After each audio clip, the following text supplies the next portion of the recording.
Sí, se te escucha correctamente. Ya, muchas gracias, Piero. Bueno, en primer lugar, chicos, buenas tardes. Eh, quiero felicitar a Renzo por la brillante disertación de una casación muy importante, ¿no? Es cierto que en aulas de pregrado no nos enseñan sobre estos temas, ¿no? Pero estamos acá para aprender. Muy excelente disertación, Renzo, felicitaciones. Espero poder llegar a las expectativas, aunque no creo que no lograré, ¿no? Este, pero bueno, vamos a iniciar entonces con este pequeño análisis, ¿no?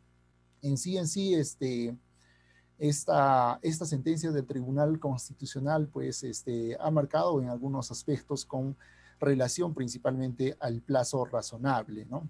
Para un mejor entendimiento, voy a compartir unas diapositivas, como justamente también me lo solicitaban por interno. Eh, ¿Me confirmas, Piero, por favor, si la diapositiva se está visualizando? Sí, ahora sí, se logra visualizar.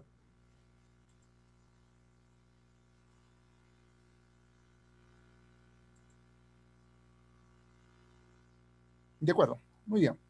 El día de hoy les voy a dar a conocer algunos alcances con respecto a la casación recaída en el expediente 3509-2009 del Tribunal Constitucional. Esto es el caso, el famoso caso de Chacón Málaga, ¿no? Muchos de ustedes a lo largo de la vida universitaria, en aulas universitarias o viendo alguna ponencia, ustedes habrán podido visualizar, habrán podido apreciar o escuchar sobre esta sentencia del Tribunal Constitucional que ha marcado algunos alcances, ¿no? No solamente sino que son una nutrida jurisprudencia que nos hablan sobre el plazo razonable principalmente, ¿no? Bueno, voy a hacer una narración sucinta de los hechos que habían ocurrido con respecto a este caso, ¿no? De Chacón Málaga. Primero, ¿no? El señor Walter Segundo Gaspar Chacón Málaga interpone el demanda constitucional de habeas corpus o agravio constitucional de habeas corpus en contra de la resolución de la Cuarta Sala Penal para procesos con reos libres de la Corte Superior de Justicia de Lima, ¿no? Como pretensión impugnatoria, lo que ha realizado es principalmente cuatro pretensiones que ha buscado primero la nulidad y la insubsistencia de la denuncia fiscal. El segundo punto, ha buscado la nulidad del auto de apertura de instrucción. Tercero, la nulidad del auto ampliatorio de instrucción. Y finalmente, la nulidad e insubsistencia de la acusación fiscal. ¿Qué sucede, no?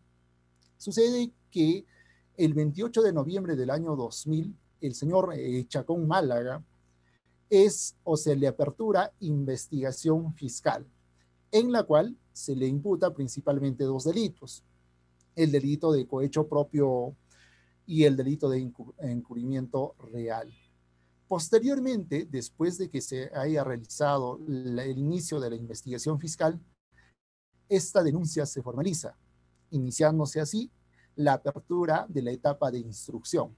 Recordemos entonces, hoy en día ya está vigente en todo el Perú el nuevo Código Procesal Penal, pero anteriormente teníamos vigente lo que viene a ser el Código de Procedimientos Penales, en la cual se hablaba de la etapa de instrucción.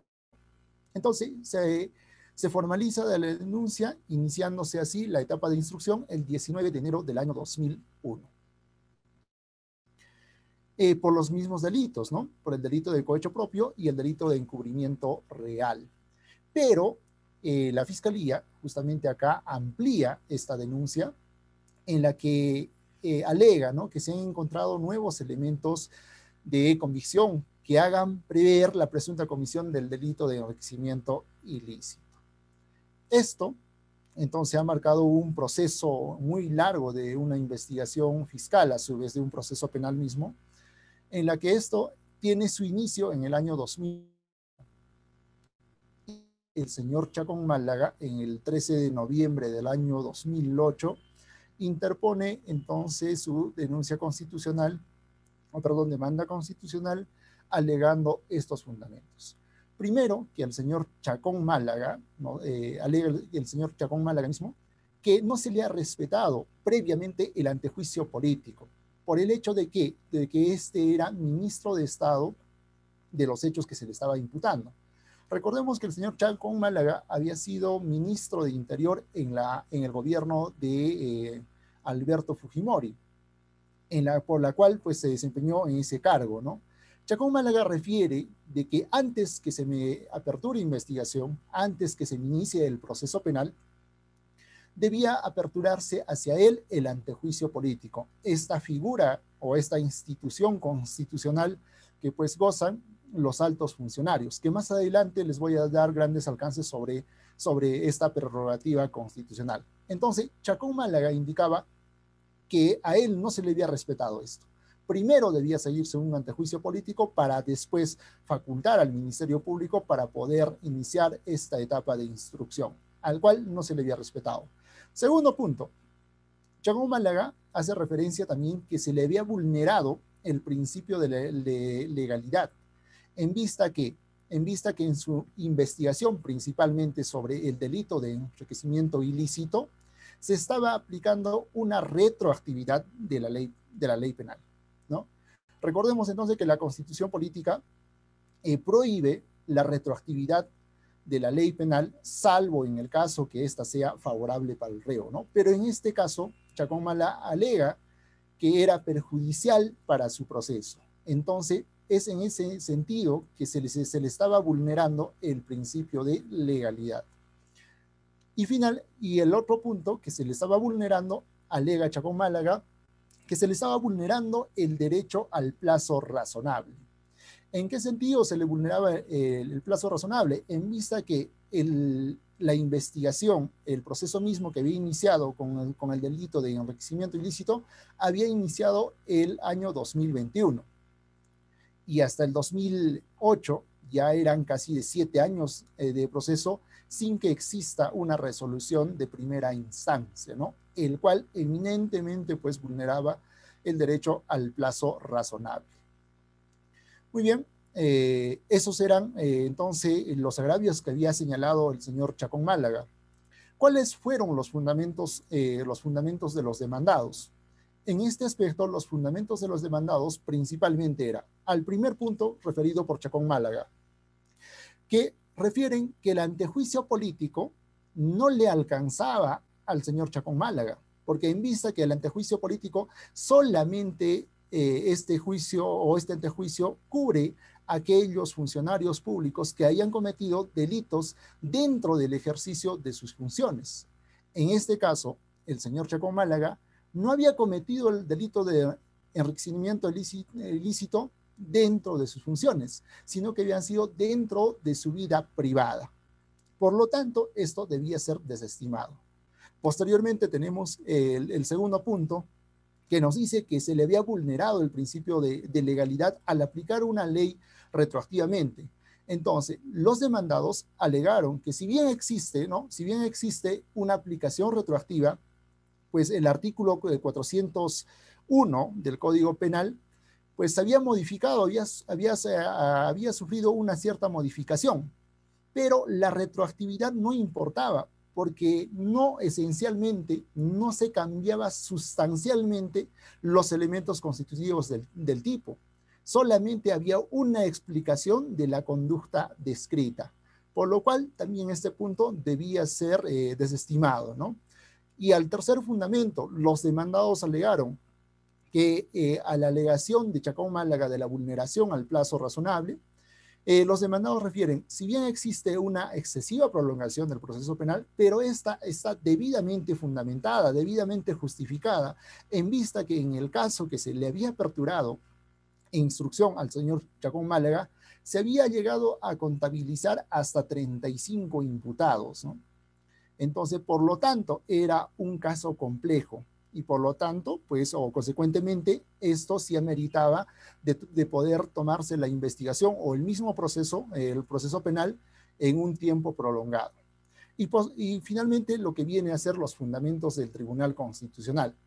Ante el antejuicio político, nos dice el Tribunal Constitucional, ¿no? Es una figura o es una institución constitucional el antejuicio político que solamente gozan aquellos funcionarios o los altos funcionarios contemplados en el artículo 99 de la Constitución Política del Perú.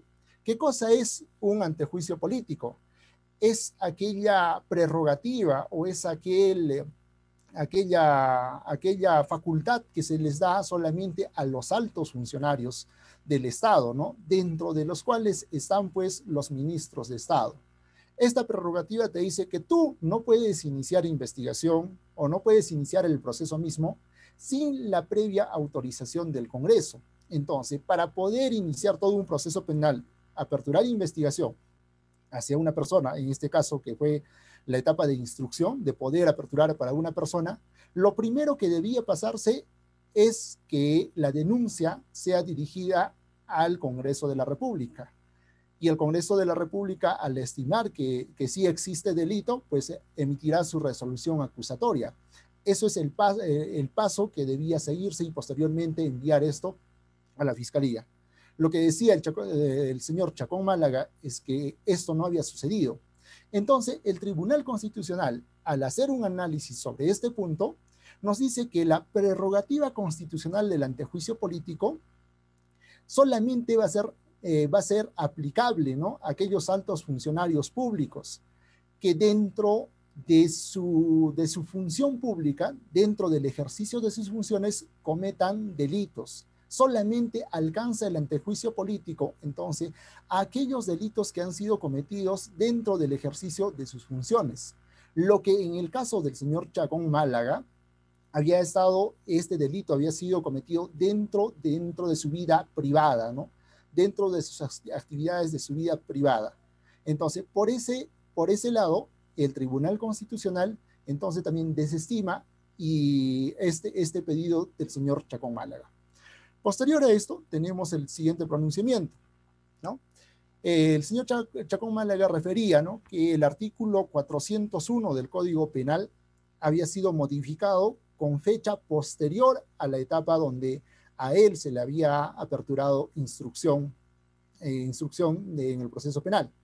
Entonces, el Tribunal Constitucional, frente a esa vulneración del principio de legalidad, sostiene que si bien es cierto, se ha modificado el artículo 401 del Código Penal, ha sufrido una modificatoria a través de la ley 27.482, mediante el cual solamente se incorpora un párrafo, mas no se cambia la esencia mismo del tipo penal, ¿no? En este caso, ¿qué decía? Chacón Málaga hacía una referencia que el artículo 401, con relación al enriquecimiento ilícito, solamente indicaba esto, ¿no? El funcionario o servidor público que, abusando de su cargo, incrementa ilícitamente su patrimonio respecto a sus ingresos legítimos, será reprimido con pena privativa de libertad no menor de 5 ni mayor de 10 años. Con este párrafo, con este tipo penal, se había iniciado a Chacón Málaga el 19 de enero del 2021 la instrucción penal. Pero en el transcurso de los meses, este artículo sufre una modificatoria. Y esta modificatoria es principalmente a este segundo párrafo, ¿no? Entonces, Chacón Málaga refería que este artículo, al ser modificado y al ser aplicado, en su caso, eminentemente estaba vulnerando el principio de legalidad, en el punto que a su vez este párrafo, considerable la parte de abajo, consideraba o tenía era una agravante de poder agravar la pena, ¿no?, que no era anteriormente, y por ende, pues, como sabemos, la retroactividad de la ley solamente va a ser favorable en caso que favorezca al reo. En este caso, al señor Chacón Málaga no le favorecía. Frente a esto, el Tribunal Constitucional nos dice, ¿no?, si bien se ha surtido una modificación, pero esta modificación no ha incluido un elemento típico, ¿no? No hay un nuevo elemento típico. Lo único que se ha realizado en esta modificatoria es delimitar o explicar los elementos objetivos del tipo. Pues bueno, entonces no modificaba esto justamente la esencia de la imputación formulada en contra del señor Chacón Málaga. Hasta ahí vamos bien. Con respecto a la prolongación o a la excesiva duración del proceso penal, nos dice el Tribunal Constitucional que para poder determinar la violación o la vulneración al plazo razonable, lo primero que se debe analizar son tres aspectos o tres criterios que tienen que ser analizados. El primero es la actividad procesal del interesado. El segundo viene a ser la conducta de las autoridades judiciales. Y el tercero tiene que analizarse la complejidad del caso. ¿Y qué había sucedido en el caso del señor Chacón Málaga? Como vemos, había estado él en este proceso algo de 8 años. Entonces, el Tribunal Constitucional refiere, lo primero que se analiza es la actividad procesal del interesado. Este criterio ha sido adoptado además de la Corte Interamericana de Derechos Humanos, ¿no? ¿Qué se debe analizar en este aspecto? Si el imputado o el interesado, en este caso, ha tenido una conducta obstruccionista, ha presentado numerosos recursos, algunas recusaciones, entre otras, ¿no? Entonces, frente a que el acusado tiene una conducta dilatoria del proceso, no estaríamos pues ante una vulneración del derecho al plazo razonable. Entonces, en el presente caso de Chacón Málaga, Chacón Málaga no había tenido una conducta obstruccionista, ni mucho menos había tenido una conducta pues dilatoria en el proceso, ¿no? Entonces, este criterio estaba a favor de Chacón Málaga. El segundo punto a analizarse es la conducta de las autoridades judiciales. En el caso de esta sentencia, o en el caso de Chacón Málaga, se hace la referencia de que inició el proceso de instrucción el año 2021. Después de pasado ya cerca de 8 años, Chacón Málaga interpone esta denuncia constitucional alegando que era mucho la excesiva duración del proceso. Entonces, ¿qué es lo que ha referido justamente la defensa? Que justamente estábamos ante un proceso complejo, donde se habían contabilizado 35 imputados. Fuera de ello, que el proceso seguido contra estos 35 había sido pues desacumulado hasta en 2 oportunidades. Por lo que el Tribunal Constitucional, al analizar este punto, decía que entonces las autoridades judiciales, en el presente caso, no han sido diligentes al realizar el mismo proceso y la investigación misma, ¿no? Ellos deberían advertir desde un inicio estas desacumulaciones y poder solucionar el problema o poder ponerle término al proceso penal dentro de un breve tiempo posible, ¿no? En este caso no había sido así, sino que tan solamente a partir del 2007 se habían realizado pues las desacumulaciones de este caso. Entonces sí cabría la responsabilidad de las autoridades judiciales en este caso. Y respecto a la complejidad del caso, nos dice el Tribunal Constitucional, pues si bien es cierto, ha sido un caso complejo porque tiene 35 imputados y las desacumulaciones que ha sufrido entonces pues no habría vulneración, pero sí en el extremo de la conducta judicial o la conducta de las autoridades judiciales, ¿no? Habían hecho muy extenso este proceso penal. Ahora, con respecto a este punto, ¿por qué toma gran realce esto y por qué muchas resoluciones del mismo Tribunal Constitucional se toma como referencia a esta sentencia, ¿no? Lo primero, entonces, que debemos tomar en cuenta de que el proceso penal en el Perú suele ser muy extenso, ¿no? Ante esta vulneración de este derecho, entonces el Tribunal Constitucional ha entablado estos criterios para poder determinar la razonabilidad o irrazonabilidad de la duración del proceso penal. Este criterio, a su vez, pues no solamente es establecida por el Tribunal Constitucional, sino que este criterio se toma de referencia de la Corte Interamericana de Derechos Humanos. Y la Corte Interamericana de Derechos Humanos, pues justamente ha tomado referencia como punto precedente de esto, el caso Genie Lacayo versus Nicaragua, ¿no? En el cual se ha establecido estos criterios para poder determinar, pues, la vulneración al plazo razonable. ¿Por qué les hago hincapié justamente acá? Porque resulta que que el derecho al plazo razonable pues no se evalúa los plazos establecidos en la norma procesal, sino que cada caso concreto tiene pues tiene una duración exclusiva para cada uno de ellos, ¿no? Porque no podemos equiparar el plazo legal con un plazo razonable, en vista que hoy en día, ¿no? Las fiscalías, por ejemplo, declaran un caso complejo que no lo es, ¿no? No cumple con las características que debe cumplirse para un caso complejo, dilatando de esta manera el proceso penal, en el cual, pues, en este caso, devendría y tendría que haber una responsabilidad administrativa, tanto para aquellos fiscales y tanto para aquellos jueces que dilatan el proceso penal indebidamente. Entonces, pues, hoy en día es muy frecuente, ¿no? La dilación del proceso penal. Entonces, fuera de todo este criterio, ha marcado un aspecto muy importante el Tribunal Constitucional en esta sentencia. Ha marcado lo que viene a ser la protección del plazo razonable y sus consecuencias, ¿no? ¿Cómo equiparamos, cómo reparamos ante esta excesiva duración, ante este continuo sometimiento del imputado a un proceso penal? ¿Qué es lo que ha dicho entonces el Tribunal Constitucional respecto a esto? Primero, podemos aplicar lo que viene a ser unas consecuencias compensatorias, y las consecuencias compensatorias podrían venir tanto civiles como penales, o una retribución económica que se le puede dar al imputado al verse vulnerado este derecho. Pero, ¿quién tomaría justamente la compensación económica? Vendría a ser el Estado, y entonces frente a esto tendría que compensarse a todas aquellas personas que tienen un proceso extenso, por lo cual en este presente caso, dice el Tribunal Constitucional, no vendría a ser aplicable estas consecuencias compensatorias.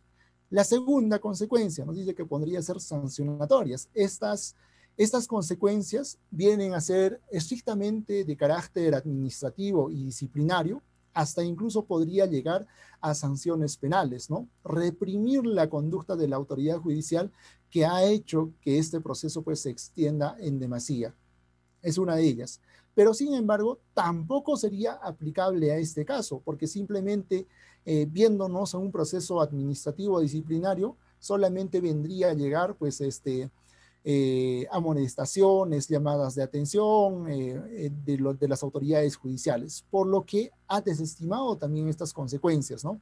Y finalmente, el Tribunal Constitucional nos dice que tenemos como cuarta consecuencia las procesales. En esta tercera consecuencia viene a ser que el Tribunal Constitucional tiene la facultad de poder recaer la nulidad o el sobreseimiento del proceso.